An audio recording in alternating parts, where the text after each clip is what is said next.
school bans Kpop Demon Hunters songs for their demon-themed content.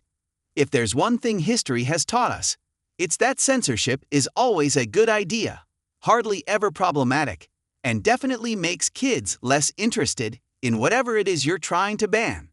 So it is that the young minds of the Lilliput Church of England Infant School in Poole, Dorset, are being well served by the adults charged with cultivating their fledgling development. The school has taken the brave step of banning students from singing Kpop Demon Hunter songs because, contrary to what you might think, the threats facing youth these days are not global warming or income inequality, or the increasingly fractured nature of our global society, but literal demons. As the BEG reports, the infant school, kindergarten through to third grade for U.S. readers, has decided the songs of the massively popular Netflix hit movie, Kpop Demon Hunters, are not upholding the Christian ethos of the institution. Parents received a message explaining how members of the community felt deeply uncomfortable with the song's demon references due to their association with spiritual forces opposed to God and goodness. The message then asked parents to ensure their children didn't sing the songs at school out of respect for those who find the themes at odds with their faith. Kpop Demon Hunters has become nothing short of a phenomenon and is fast becoming a replacement for Netflix's biggest hit, Stranger Things, which is set to wrap up after its 5th season this year. The movie has become the most successful of all time on the streamer, racking up 325.1 million views, and even topping the box office following a rare theatrical release. All of which God is presumably watching with indignation. Thankfully, the Lilliput Church of England Infant School is here to uphold Christian values by banning kids from singing. The Church of England versus Kpop Demon Hunters.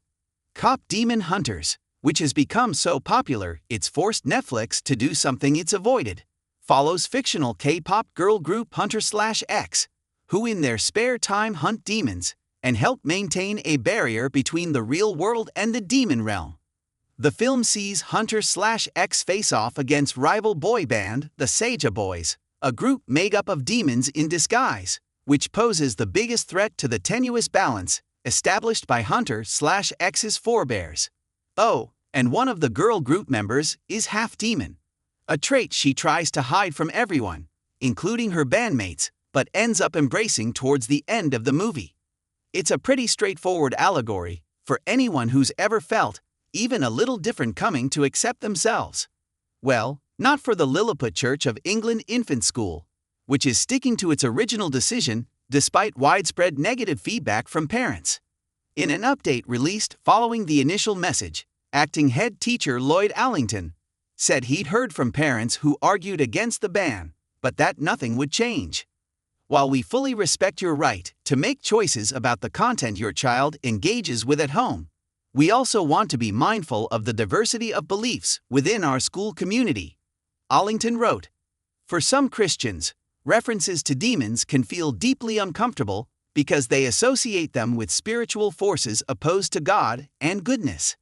In a remarkable piece of casuistry, the acting head went on to say that while parents should not encourage their children to stop listening to the songs, or even persuade them that there's anything wrong with enjoying the film, the school would continue to try to help children understand that some of their peers may hold different views. Censorship, still very cool and important in 2025, apparently. Kpop Demon Hunters was given a rare theatrical release for a Netflix movie in August of 2025, when a sing-along version debuted in theaters, allowing kids to come together and embrace their love for the songs as a community.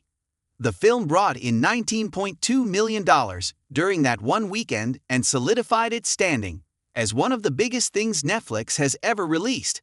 But Hunter/X never reckoned with the might of the Lilliput Church of England Infant School, which is doing everything it can to put a stop to kids enjoying things. Look, it might well be the case that some students and/or teachers don't like the demon references, but once you get into the business of trying to accommodate feelings of this sort, you immediately have to contend with everyone's feelings. Does the school not think some children/parents are offended by the idea of literally stopping children from singing? What policy is Mr. Allington going to enact to address those viewpoints? It's not worth wading into these murky waters in the first place, and while nobody outside of the Lilliput School's staff, students, and parents are going to be affected by any of this, it does speak to much wider cultural concerns about censorship, which in 2025 is surely something we can agree has never really led to anything good, except maybe some bizarrely hilarious anime moments. Thankfully, the Lilliput School isn't in charge of programming at Netflix, so we don't need to worry too much. Now, had the school banned Kpop Demon Hunter songs on the basis of them being overproduced, commercialized noise, we might be able to get on board with this policy. As it stands, however, that is very much not the school's stance.